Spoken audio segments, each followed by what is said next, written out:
We're at 5 after, so I think we'll go ahead and get started.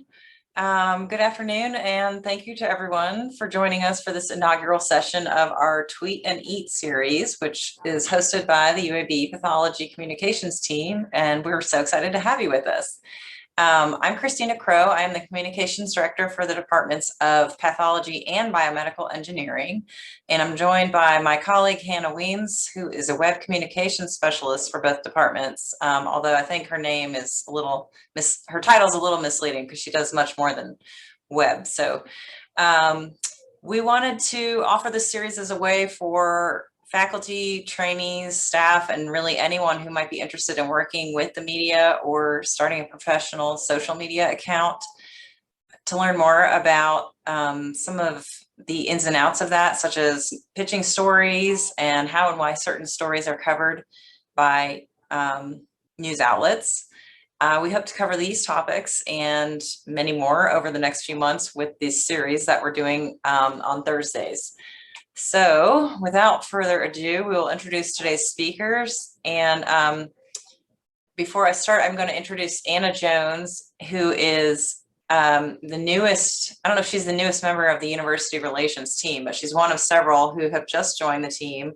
And she will be helping us with covering pathology in the coming months. And that has partly to do with the fact that Adam Pope is going on paternity leave for the first time. So congratulations to Adam. It's very exciting. So we'll move ahead. Adam Pope is, I should step back and say both of these gentlemen are with the University Relations team, and Adam is an accredited public relations professional who has nearly 10 years of marketing and communication experience. He was born and raised in the state of Alabama and graduated not once but twice from Auburn with a bachelor's degree in mass communication and a master's in higher education administration. He also serves as an adjunct instructor and teaches an undergraduate course in media writing to UAB students. He joined UAB in 2015 and has worked with the medical faculty the entire time he has been here. So we've worked with them quite a bit over the last year, especially on many of the stories that came out of pathology and the testing and everything else we've been doing. And Jeff Hansen, Dr. Jeff Hansen has a background in as a biomedical researcher, and he is also an award-winning newspaper journalist and science and medicine writer. So he has a very unique role here at UAB. He is a native of Washington, D.C., who grew up in Connecticut and went to high school in Massachusetts and college in Michigan. He earned a degree in economics and attended law school for 1 year before earning a Ph.D. in microbiology at the University of Michigan. So after 27 years working for the Birmingham News as a senior reporter, he came to join us over here at UAB in 2014 as a research editor in the Office of University Relations, and is the only individual with that title.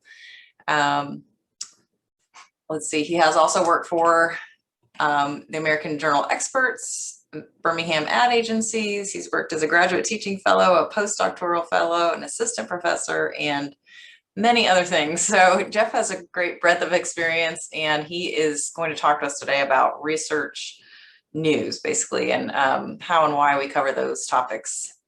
So we're going to go ahead and let Adam start. And you wanted to share your screen? Yeah. Okay. And anyone who's seen any of the news releases or the conferences this year has probably seen Adam, who's been running those for UAB quite a bit around COVID. All right. Can everybody see my screen? Yes. Good deal. All right. Thanks, Christina, for the introduction, and good afternoon, everybody, and thanks for joining us. Today, Jeff and I are just going to talk to you about how we work together and how we work with faculty on campus to share their research and their news, and how we work with media, and how we facilitate interviews and that type of thing. So to get started, our role with UAB Public Relations is, and our mission is to promote the UAB brand. So wherever you spot UAB on TV or the web, on your phone, you've probably seen our work somewhere.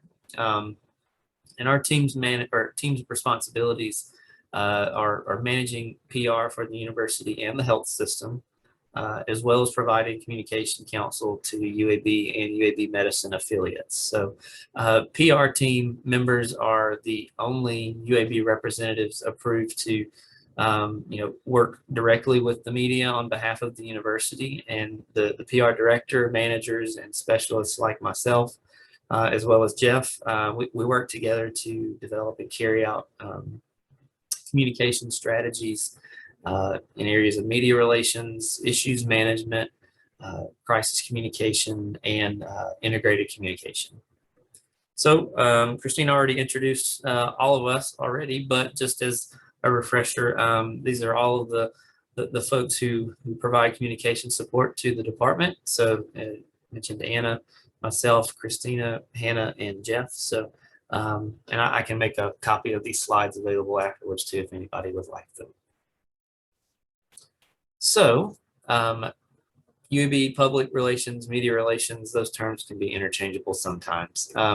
But we work with faculty, students, staff, administration, and the news media to help tell the stories of UAB. We also handle crisis and brand management and reputation, like I mentioned earlier. We manage the UAB news website, uab.edu/news. This is where all of our press releases and news articles live. We also communicate UAB news to external outlets and share that content with other internal audiences as well.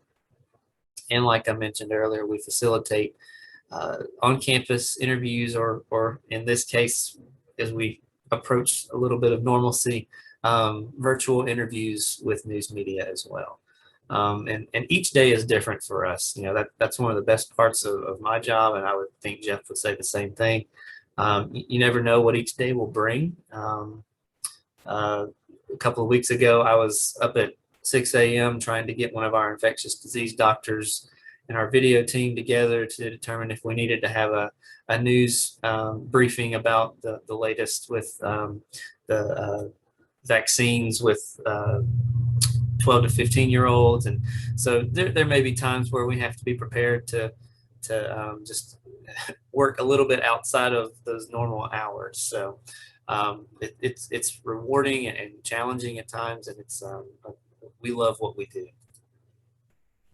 So I mentioned that we we help promote the UAB brand. So we do that by promoting UAB with our stories. We do that by pitching and promoting our experts when there's a timely news story, or if there's breaking news or something like that.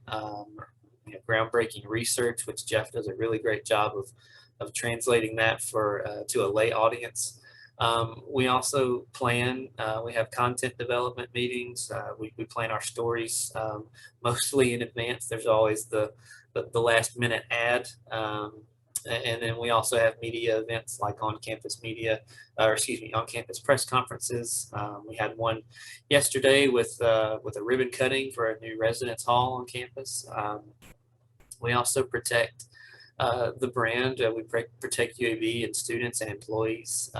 When an issue arises, we try to, we work under HIPAA and FERPA laws, so we do that to protect UAB as well. And we partner by building and fostering relationships with the media and other community stakeholders.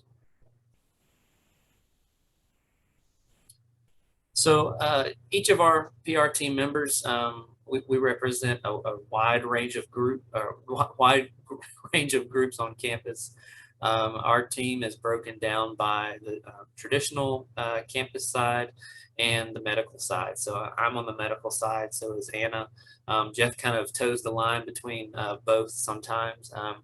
I handle PR for School of Health Professions, infectious diseases, ophthalmology in Callahan Eye Hospital, otolaryngology, urology, Department of Surgery, transplant, and a handful of others. And we work with our faculty and communication counterparts like Christina and Hannah for each school or division to identify stories that warrant external media coverage, but we also identify stories that align with UAB's strategic plan and institutional priorities. So when we work with the media, we don't work with just the local media. We work with national and international media as well. These are just a few of the media outlets we work with on a weekly or daily basis. We've had the opportunity to build some really solid relationships with producers and reporters across the country, so that when breaking news happens, we have somebody that can provide comments for their stories.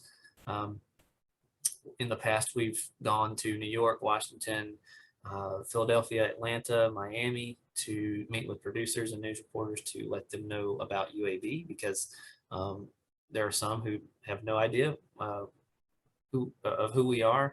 They see the word Alabama and they automatically think of the school 40 miles to the west of us. So we're there to educate them and really show how powerful, how a powerhouse UAB is. And during this pandemic, we've been able to use those relationships, and we've had more than, gosh, probably 65 or 70 live media hits with CNN or NBC, Fox News, and a couple of others. So we like to pride ourselves on being able to get that national coverage for UAB. And part of the way we do that is with our UAB News Studio. So within the administration building here, we have a news studio that's capable of going live with all of the major networks. We're able to do international interviews as well. We have our H.D. radio line as well, where we can talk with the BBC or anybody else rather. It's managed by our visual team. Andrea Reber is the leader of that team, and they work really hard to make sure that everything we do looks good, and that UAB looks good to everyone else. And it's available to all UAB experts as media opportunities arise. So what is newsworthy? It's part of why we're here today. So when we work with our UAB community to identify stories, we always have to keep in mind, what is newsworthy? Why should someone care? So things that are newsworthy, it's expert insight, commentary. Perhaps there's something going on in the world like COVID-19, and they want to talk to, or media wants to talk to somebody who has expertise in variant testing, like Dr. Leal. Could be significant research or interest to the public. It can be a compelling patient story. Those really get a lot of traction, and especially with local media. If it's a successful surgery, or if it's a COVID patient who's been in the hospital for 5 months and they're getting to go home, we're able to help tell those stories. It's also consumer related and general interest stories, which we call news you can use, or NYCU. Those are kind of like 5 things you didn't know about heart disease or what have you. So those also get a lot of attention as well. We do talk about significant grant awards and notable faculty awards and appointments. And some of those are a case-by-case basis. Continuing on newsworthy discussion, we think through, is it an institutional priority? Will the public and media be interested? If they're not, that's our job, is to try and forecast if they're going to have interest. And a lot of that has to do with the experience we have working with media. Some of our team members have been here for 10, 15, 20, 25 years. So we have a pretty good idea of what news media is going to be interested in. Is what we're talking about new or different? If it is, it's probably going to have a hook that media is going to be interested in. Is it compelling or motivating or heartwarming? That's where those patient stories come into play. Or, is it also timely or evergreen? So, a 5 things you didn't know about heart disease story is kind of an evergreen story. It doesn't really have a deadline. It has to be put out by. It's something that is applicable throughout the year. So when we're pitching our stories to media, we have to determine, are we going to pitch this locally or are we going to pitch this nationally? What's the potential impact of this news? Is it best told through photos or text or video or social media or all of the above? And who are the most appropriate UAB experts? So this is Dr. Kirsten Kennedy, Chief of Hospital Medicine here at UAB. She was really instrumental with helping us to get messaging out to our community, especially during the peak of COVID. She was able to really relate to a lot of our audiences, and she was a trusted source because of her role, but also she was just really easy to understand and easygoing. So that's kind of some of the things we look for when we're looking for experts to talk about things. Also with pitching, we deal mostly with earned media. So it's unpaid, it's authentic, it's also not guaranteed, and you can't really control where it goes most of the time. I've talked about being intentional with the people we reach out to, but it also takes a tailored approach. So just sending a blast email to 500 different reporters, probably not going to get you a whole lot of success. But if you've had a relationship with a producer or a reporter and you've been able to build upon that, then it's really great to lean into those things. So and craft that email that's or phone call that's geared directly towards that person. And it just takes time sometimes. This image right here, it reflects a story that one of our team members secured after pitching an expert for a different request. So, and they never heard back about that specific request, but 6 months later, they heard about this, and they got a huge New York Times hit because they weren't able to get the first story, but they're able to get a second story. So sometimes when we pitch, they don't always pan out, but sometimes they can lead to bigger and better things. So when we're looking for experts, some of the things we look for are, can they engage the average reader or viewer? Can they speak in terms that are easy to understand? Can they break down those tough topics for lay audiences? That's a little bit what Jeff's going to talk to you about in just a few minutes. An example I always use when we're doing some of our media training sessions is it's best not to say myocardial infarction in an interview, because most people don't know what that is. But if you say heart attack, everyone knows what that is. Are you professional and relatable? That's huge and goes a long way on camera. We also try to figure out who would be best for TV or print. Some may be comfortable doing TV. Some may be comfortable only doing print media. So we try to identify those people as well. And some of the feedback we've had from national outlets, they're easy. Experts are easy to understand. They're conversational, and they understand cues. So they know when to wrap things up, and they know when to speak in short sound bites, which are perfect for a 2-minute segment on TV. And most of you know this is Dr. Sarah Nafziger. She's been a mainstay with media for UAB because of her role and her prominence, but also because of her calm demeanor, especially in this sustained crisis that we're experiencing. So a lot of what we do depends on what media calls us about. So we are reactive a lot of the time. Most TV or online or newsprint media, they're deadline driven, and a quick response is imperative, usually within a couple of hours, sometimes even shorter than that. We do on occasion get long-term or longer-term deadlines, but those are few and far between in my experience. For TV, they need someone on camera, and they need them now, yesterday, honestly. Print and online, you have a little bit more lead time, and then radio is usually like a phone interview. Sometimes they'll use Zoom or Skype and just take the audio from that. And if we don't have an expert available, we want to be honest and upfront with them. And at that point, we try to figure out who else do we have. Another thing that I was asked to talk with you all about is some of our crisis communication and how we manage those things. So when we deal with crises, our team prepares for many different situations. We're on call. Some of us are on call 24/7. We have our pagers. Can't believe we still use those things, but they still work. And, because UAB is the only level 1 trauma center in the state, we receive some of the most extreme patient conditions, and we also receive patients when there's a massive trauma or a car pileup or a pipeline explosion, which we had a few years ago. So in the event of a crisis, our team's responsible for putting out B alerts. We coordinate with UAB police on those. Internal and external communication, whether it's an internal email to students and faculty or a press statement to media. We update campus leadership constantly, and we also wrangle media. So especially if there's a mass injury or casualty type event, media is probably going to be hanging around our emergency department outside on the sidewalk.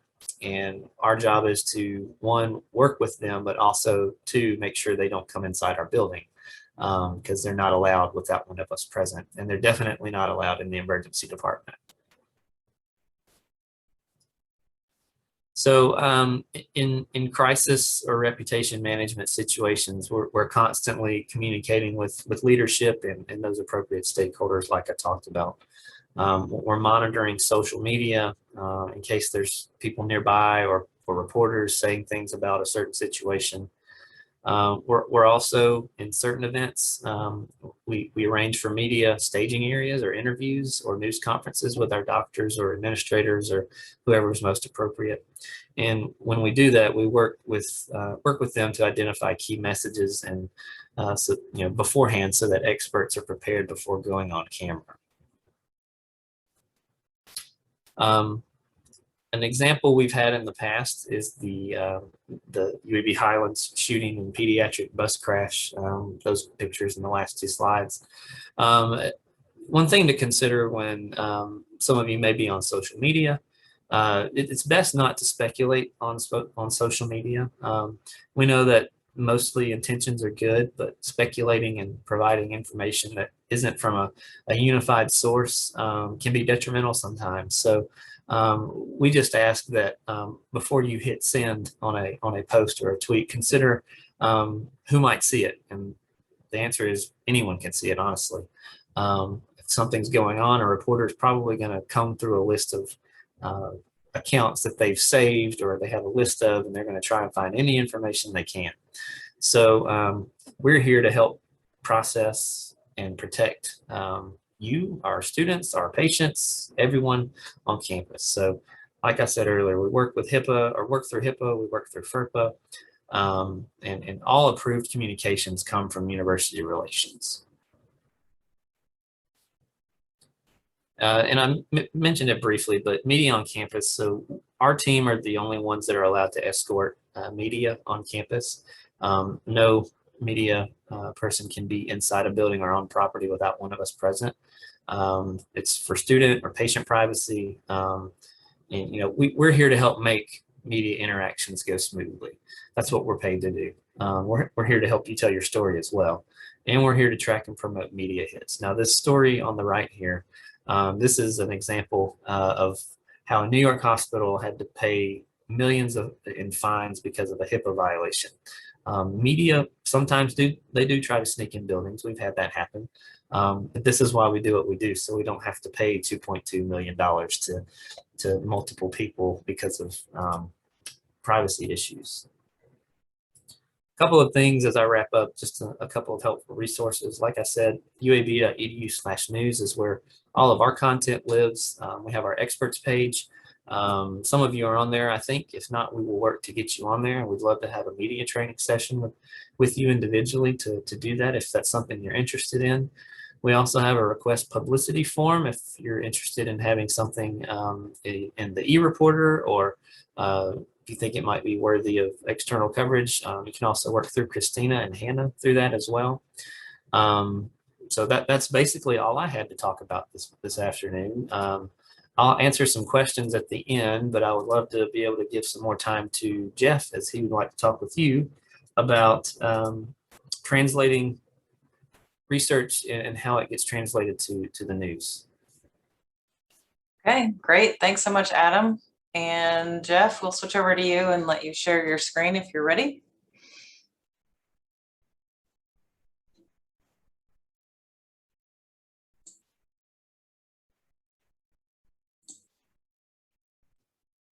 There we go. You can hear me now? Let me. Yes.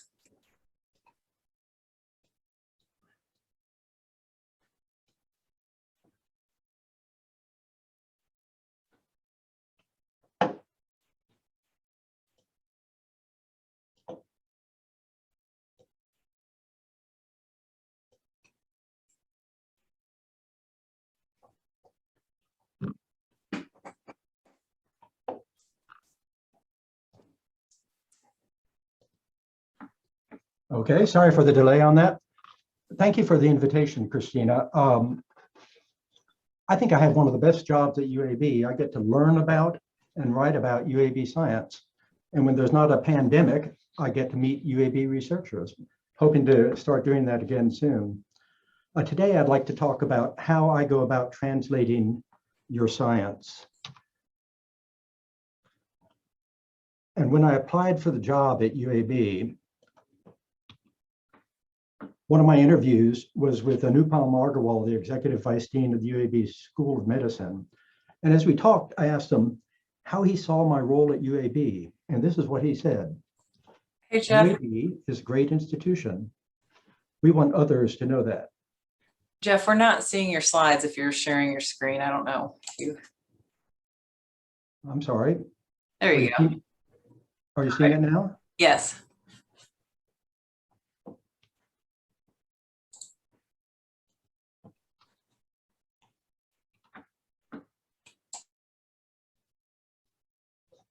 So today I'd like to talk about how I work towards a Anupam's goal. Let's start with how a UAB news release helps translate your science. As Emily Caldwell, a public information officer at Ohio State University, has said, the typical science translation process benefits your audience. We can see this in 3 headlines about a veterinary medicine study which found that the pigs that were raised without antibiotics were more likely to carry foodborne pathogens. And we'll see the journey from journal title to news release to media coverage. Here's a journal title written in perfectly good scientific words. But here's the news release headline. Pigs raised without antibiotics more likely to carry bacteria parasites. And here is the headline in a New York Times op-ed on the study, free-range trichinosis. You can see the vastly different language of the 3 headlines. Those differences show the need for translation. So let's look at some examples from the translation process I had done at UAB. And I want to focus on the 2 most important parts of your news release, the title and the lead. And lead is an old newspaper term for the beginning few sentences or paragraphs of the story that need to catch a reader's eye and sell the story. 3 of my goals in simple language are to tell the main finding, show why your research is interesting, and describe your research question. But here's the challenge I face. Let's consider an intelligent lay reader like my wife, who's a retired life insurance executive and who trained as a lawyer. When she looks at this journal title of a 2018 study by Long Zhang, she tells me the only thing she understands are transfusion, mice, and humans. As you know, Long Zhang used to be a member of the UAB pathology department when he published this study in the journal Arterial Sclerosis, Thrombosis, and Vascular Biology. Here's how I translated his title for his UAB news release: a Trojan horse delivery of possible treatment for a rare, potentially deadly blood clotting disorder. And here are some key elements of the lead. I explained that it's a proof of concept experiment. It's a potential therapy for a potentially deadly disorder, and he uses the cellular equivalent of a Trojan horse. Let me show you 4 more examples of how our UAB news releases translate your science with a focus on the headlines and the lead. In 2019, Juan Guo Gu of the UAB Department of Anesthesiology and Perioperative Medicine, published this study in the Cell Press journal Neuron. You can see his scientific title. My headline reads, "Why Myelinated Mammalian Nerves Are Fast and Allow High Frequency." And here are some key elements of his lead. He did something for the first time ever that people hadn't been able to do before because it was elusive. And they found unexpected channels, but these channels allowed very high frequencies and high conduction speeds. And those are important as keys to an animal's survival in a predator-prey world. Last December, Katie Alexander and Chuck Elson of the Gastroenterology Division in the UAB Department of Medicine published this study in the journal Science Immunology. My headline pretty much tells the whole story. Potential preventative treatment demonstrated for Crohn's disease. And here are some key elements for her lead that explain a bit more. We explained that they used a mouse model in this demonstration, but they also used immune reactive T cells from patients, actual patients who had Crohn's disease.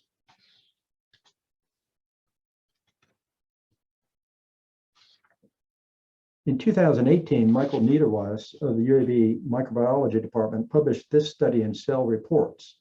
My headline reads, "How Mycobacterium tuberculosis Escapes Death in Macrophages." And here are some of the key elements of the story's lead.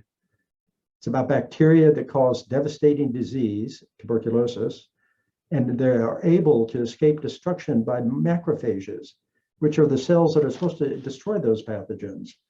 And so what Michael did was he found the key biochemical steps of that escape. And finally, here's a 2018 study in the journal Nature, published by Shahid Mukhtar in the UAB Department of Biology. Mukhtar works with the flowering plant Arabidopsis thaliana, and he uses network biology, which is a difficult subject to present to lay readers.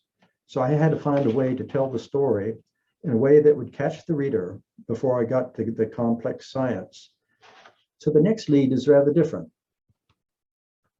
Plants lack eyes and ears, but they can still see, hear, smell, and respond to environmental cues and dangers, especially virulent pathogens. And they do this with membrane proteins that can sense microbes or other stresses, but only a small portion of those proteins have been studied, and knowledge about them is scarce.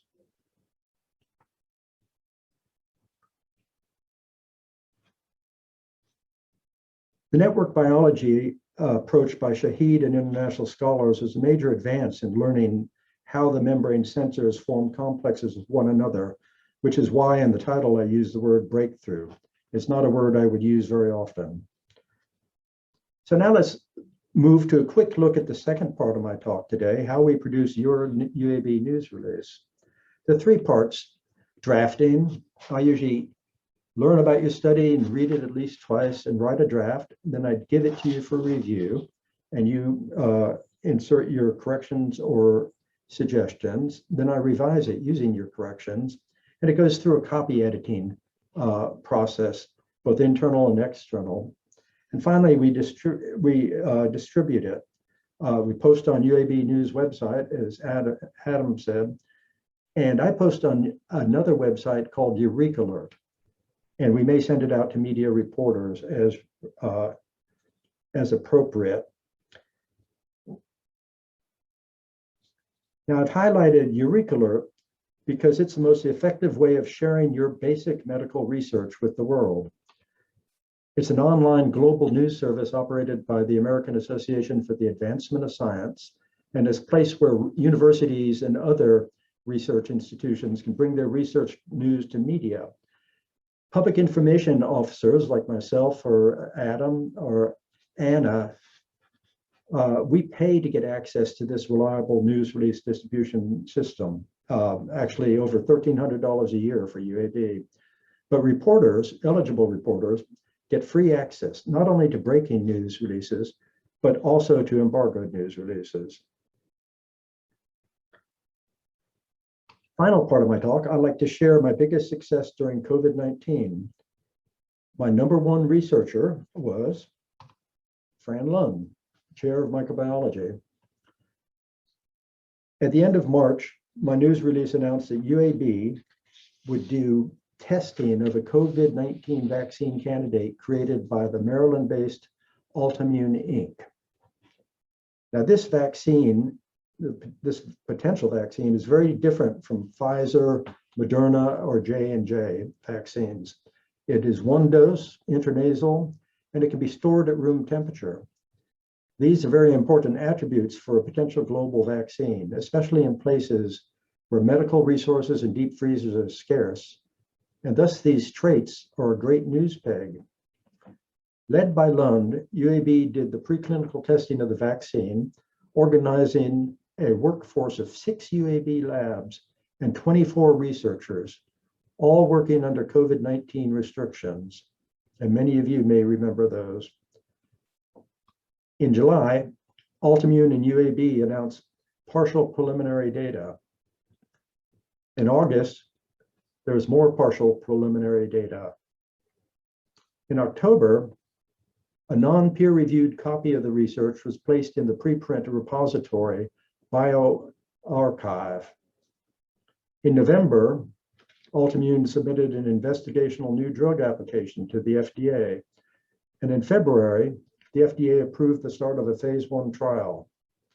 And earlier this month, more preclinical data showing sterilizing immunity in mouse lungs was announced. So, what was the impact of all these UAB news and Altimmune news releases? Well, they created more than 250 pickups by media across the globe. To date, we've had 39 TV and radio pickups, mostly in the US, including TV stations throughout Alabama with multiple interviews of Fran Lund. Some notable pickups include two Joe Palca interviews with Fran Lund on NPR Morning Edition, and an interview with Fran Lund on 60 Minutes Australia. And note, I only count the Joe Palca stories as 2 pickups, but each of those run on NPR stations all over the United States. And also, I'd note this photo taken by one of our UAB photographers is an actual researcher doing part of that Altimmune vaccine testing. Besides the TV and radio, we've had 144 pickups by other US media, including Bloomberg News and Associated Press. Internationally, we've had between 6 and 22 pickups in Great Britain, Canada, Switzerland, Australia, India, and Jordan. Also, we have had between 1 and 3 pickups in Brazil, the United Arab Emirates, Germany, Greece, Austria, China, France, Italy, Netherlands, Panama, Portugal, South Africa, Spain, and Thailand. So altogether, these more than 250 pickups about Fran Lund's COVID-19 vaccine work help tell her story. But more importantly to us, they also tell our story, the story of the University of Alabama at Birmingham. UAB is a great institution. We want others to know that. So thank you very much. And I hope this helped you understand what we do. All right, thank you, Jeff. I guess now we can open up for questions if anyone has any. Let's see. Well, Yeah, I thought, oh, go ahead. Can you stop that sharing on your end? I'm sorry. Oh, I'm sorry. There we go. Okay. Did you have a question, Dr. Davis? Yeah, I'm Greg Davis. I'm one of the pathologists here at UAB, and I thank you for your presentation. It seemed to me in listening, I thought it was so important. I reiterated, Adam, when you said that relationships with other media personnel are key, and the relationship part really struck me. COVID has been a very isolating experience for the world, really, people in the world, but it's those relationships that various media personnel have with each other that help assure that they work together to try to craft something that will be beneficial to all parties, as opposed to just grabbing something off somebody that's in the ditch and running with it as though you're stealing from them. Yeah, we work really hard to build those relationships, and especially during this pandemic, it's been a two-way street. We've needed them to provide accurate and trustworthy information, and they needed us to provide the information. So it's having those relationships is key, and that's a big part of what we do.